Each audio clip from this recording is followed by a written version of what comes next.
ఇప్పుడు తెల్లటి ముత్యం ఉంది, ఎర్రటి మాణిక్యం ఉంది. ఇవి రెండు ప్రధానంగా ఏం చేస్తాయి అంటే, మనకి 9 గ్రహాలు ఉంటాయి. వీటిని కూడా తారాశబ్దం చేతనే సంకేతిస్తారు. 9 గ్రహాలు ఉన్నప్పటికీ ఈ 9 గ్రహాల యొక్క గొప్పతనం ఏమిటి అంటే, మన జీవితంలో సుఖదుఖములనన్నింటినీ ఇవే నిర్ణయం చేస్తాయి. పుట్టినప్పుడు వాడు ఏ నక్షత్రంలో పుట్టాడో, ఎన్ని విఘడియలకి పుట్టాడో చూస్తారు. దాన్ని బట్టి జాతక చక్రం వేస్తారు. జాతక చక్రం వేసినప్పుడు ఏ ఏ స్థానముల యందు ఏ గ్రహాలు ఉన్నాయి చూస్తారు. వీటికి అక్కడతో పోదు, వీటికి గోచారం అని ఉంటుంది. గోచారం అంటే వాటి కదలిక. అవి గ్రహాలు కదులుతాయి. కదిలేటప్పుడు అన్నీ ఒకలా కదలం, ఒక్కొక్కటి మందగతిలో కదులుతాయి. ఒక్కొక్క దాని వేగం ఒక్కొక్కలా ఉంటుంది. ఇవి స్థానాన్ని బట్టి మిత్రత్వాన్ని శత్రుత్వాన్ని పోషిస్తాయి. ఒక స్థానంలో ఒక గ్రహం ఉంటే దానికి ఉచ్చ, ఒక స్థానంలోకి వెడితే నీచ. ఒకటి స్వక్షేత్రం అవుతుంది, ఒకదానికి మిత్రస్థానం ఉంటుంది, ఒకదానికి శత్రుస్థానం ఉంటుంది. ఒక్కొక్కటి వక్రదృష్టితో చూస్తూ ఉంటుంది. ఇలా చూడడంలో ఏమవుతుందంటే, మీకు ఫలితాలను ఎలా ఇస్తాయి ఈ తారకలు అంటే, స్వక్షేత్ర, ఉచ్చ, నీచ, మిత్ర, శత్రు, సమగ్రహ, నవగ్రహ, 12 రాసులతో కలిసి కదులుతూ గోచార రీత్యా మీకు ఫలితాలను అందజేస్తుంటాయి. ఇప్పుడు ఈ గ్రహాలన్నీ కదులుతున్నా ప్రధానమైనటువంటివి మనుష్య జీవితానికి సంబంధించినటువంటి సుఖమన్న మాటని, దుఃఖమన్న మాటని, జ్ఞానమన్న మాటని, అజ్ఞానమన్న మాటని 2 గ్రహాలు నిర్ణయం చేస్తుంటాయి ప్రధానంగా. ఒకటి శుక్రగ్రహం, ఒకటి కుజగ్రహం. కుజగ్రహం ఎర్రగా ఉంటుంది, శుక్రగ్రహం తెల్లగా ఉంటుంది. అందుకే మీకు ఈ పరికల్పన ఎక్కడ చేస్తారంటే, ఒక్క సత్యనారాయణ స్వామి వారి వ్రతంలోనే చేస్తారు. శాబ్దికంగా పిలుస్తారు వాళ్ళని.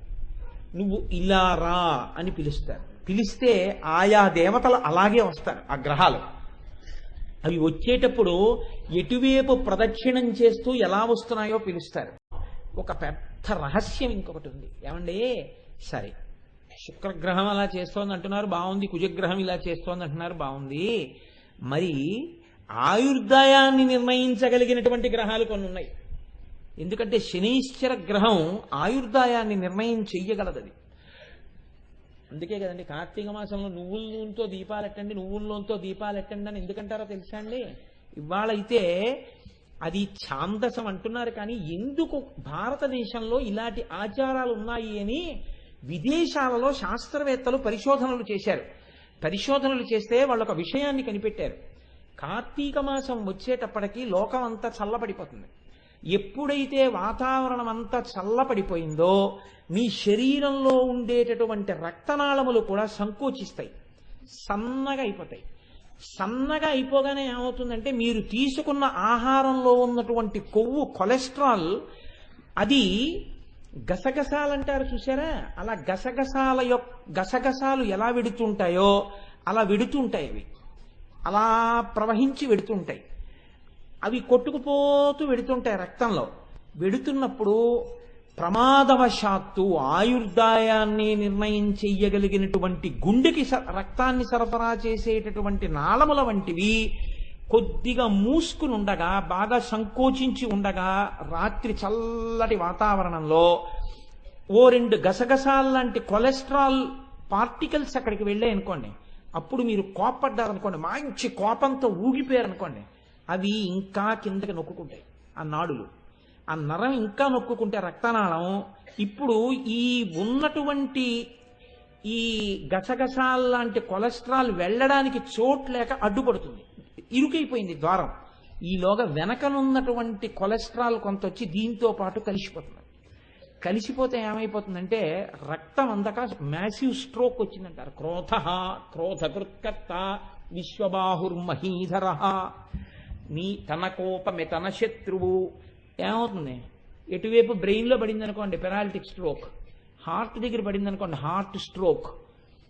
ఎప్పుడు ఎక్కువ వస్తాయి అంటే, వాతావరణం చల్లగా ఉన్నప్పుడే ఈ స్ట్రోక్స్కి అవకాశం ఎక్కువ అన్నారు. అంటే ఈ సభలో డాక్టర్లు కూడా ఉండగా నేను ఇలాంటి కోణాలు స్పృశించడం కొంచెం సాహసం అనుకోండి, అయినా నా అల్పబుద్ధిని వారు క్షమించగలరు అని ఒక నమ్మకం.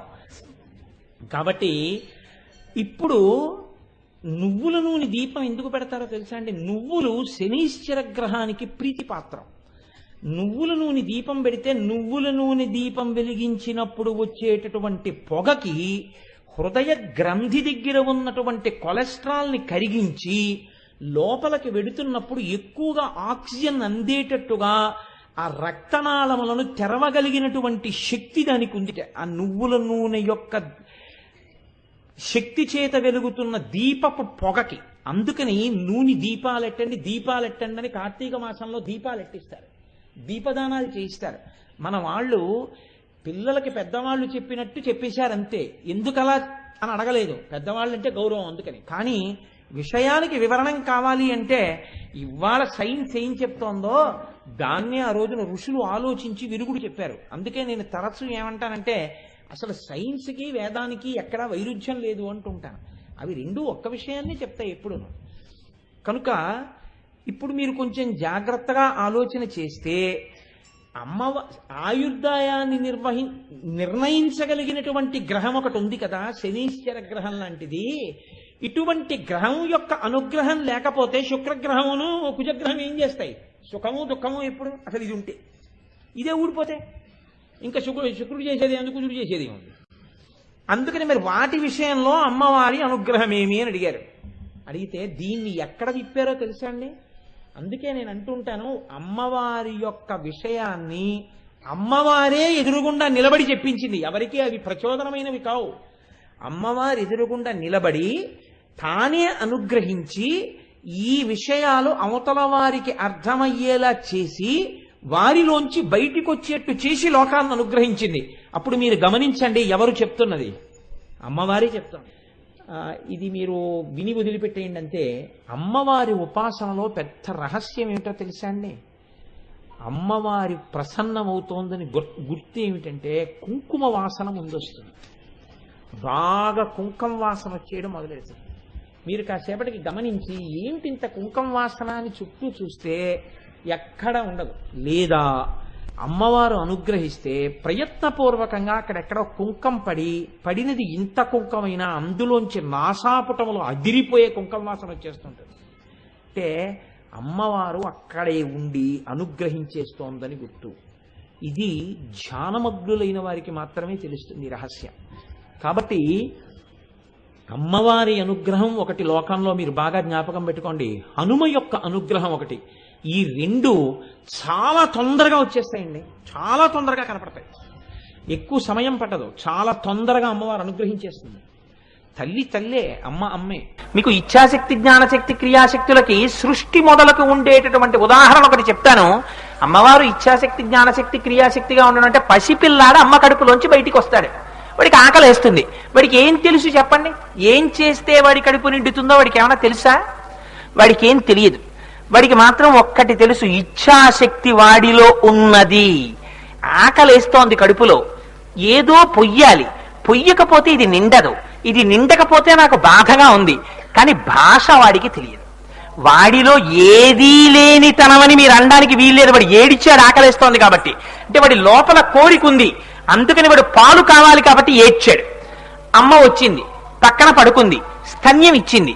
వాడికి తెలుసా అమ్మ స్తన్యాన్ని నోట్లో పెట్టుకుని కొడవడం అనేటటువంటి దాన్ని వాడు ఇంతకు ముందు చేయలేదు. మొట్టమొదటిసారి జగత్తులోకి వచ్చినటువంటి శిశువు అమ్మ స్తన్యాన్ని నోట్లో పెట్టుకోవడం కూడా వాడికి చేత కాదు. అమ్మ ఔదార్యం తనే స్తన్యాన్ని పిల్లవాడి నోట్లో పెడుతుంది, పెట్టగలదు. కానీ వాడు స్తన్యాన్ని చప్పరించి పాలని త్రాగేటట్టు అమ్మ చెయ్యగలదా? కానీ వాడు చప్పరించి తాగుతున్నాడు. ఈ జ్ఞానశక్తిని ఎవరిచ్చారు? ఇలా చేస్తే పాలు నా నోట్లోకి వచ్చి నా కడుపు నిండుతాయనే భావన వాడిలోకి జ్ఞానముగా ప్రకాశింపచేసినది జ్ఞానశక్తి. ఈ జ్ఞానం రాగానే వాడు అమ్మ స్తన్యమును చప్పరించి వచ్చిన పాలని త్రాగి కడుపు నింపుకుంటున్నాడు. ఇది క్రియాశక్తి. ఇచ్ఛాశక్తి, జ్ఞానశక్తి, క్రియాశక్తి, ఇచ్ఛాశక్తి, జ్ఞానశక్తి, క్రియాశక్తిగా చిచ్చక్తి అయినటువంటి ఆ తల్లి సర్వకాలముల యందు మారుతూ ఈ జగత్తుని నడిపిస్తూనే ఉంటుంది. ఇప్పుడు మీరు ఆలోచించండి, మీరు నిద్ర లేచిన దగ్గర నుంచి సుషుప్తిలోకి వెళ్ళిపోయే వరకు కోరికలు పుట్టడం, ఇది ఎలా తీర్చుకుందామని లోపల ఆలోచన చేయడం, దానికోసం మీరు వెళ్ళడం.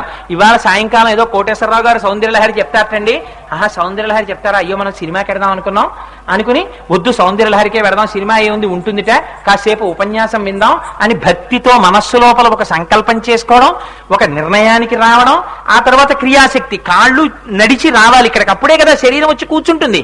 ఇచ్ఛాశక్తి జ్ఞానశక్తి క్రియాశక్తి, ఇచ్ఛాశక్తి జ్ఞానశక్తి క్రియాశక్తులుగా మారిపోతున్నటువంటి చిచ్చక్తి ఎవరు? అమ్మవారు.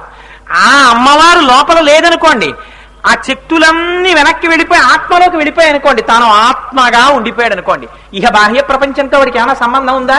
రమణ మహర్షి ఎలా ఆత్మానందాన్ని పొందారో అలా ఆత్మానందంలో స్థితిగతుడై ఉండిపోతాడు.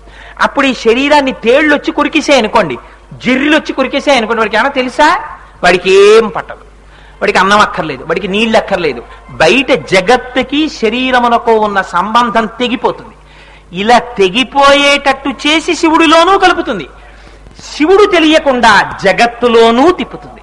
రెండు అమ్మవారు చేస్తుంది. అమ్మవారు తెర వేసేసినంత కాలం ఇక్కడే తిరుగుతుంటాడు, పందిగా తిరుగుతాడు, పిల్లిగా తిరుగుతాడు, కుక్కగా తిరుగుతాడు, నక్కగా తిరుగుతాడు, మనిషిగా తిరుగుతాడు. ఒకనాడు ఆ తల్లికి అనుగ్రహం కలుగుతుంది, ఎన్నాళ్ళు తిరుగుతావురా ఇలాగా, ఒక్కసారి అసలు నువ్వు ఎక్కడి నుంచి వచ్చావో తెలుసా, తిరగడం కాదురా నీ స్థితి, తిరగకుండా ఉండిపోవడం నీ స్థితి అని అమ్మవారు నేర్పుతుంది. ఆ నేర్పిన నాడు ఏం చేస్తుంది? తెర పైకి ఎత్తేస్తుంది. ఎత్తేస్తే ఏమవుతుంది? శివశక్తి ఐక్యరూపిణి లలితాంబిక. వాడు జ్ఞానమును పొంది అయ్యవారిలోకి కలిసిపోతాడు. కలిసిపోయి తానే శివుడై, ఎవరు నువ్వు అంటే శివోహం శివోహం, నేనే శివుడను అని నిర్గుణమైనటువంటి శివుడై తాను చెయ్యవలసినటువంటి పని అన్నది ఒకటి లేక ఆత్మయందు రమిస్తూ ఉండిపోయేటటువంటి మహదానంద స్థితి ఏది ఉన్నదో అదిగో అటువంటి స్థితిని ఇయ్యగలిగినది, ఆ తురీయమును ఇయ్యగలిగినది కూడా అమ్మవారే.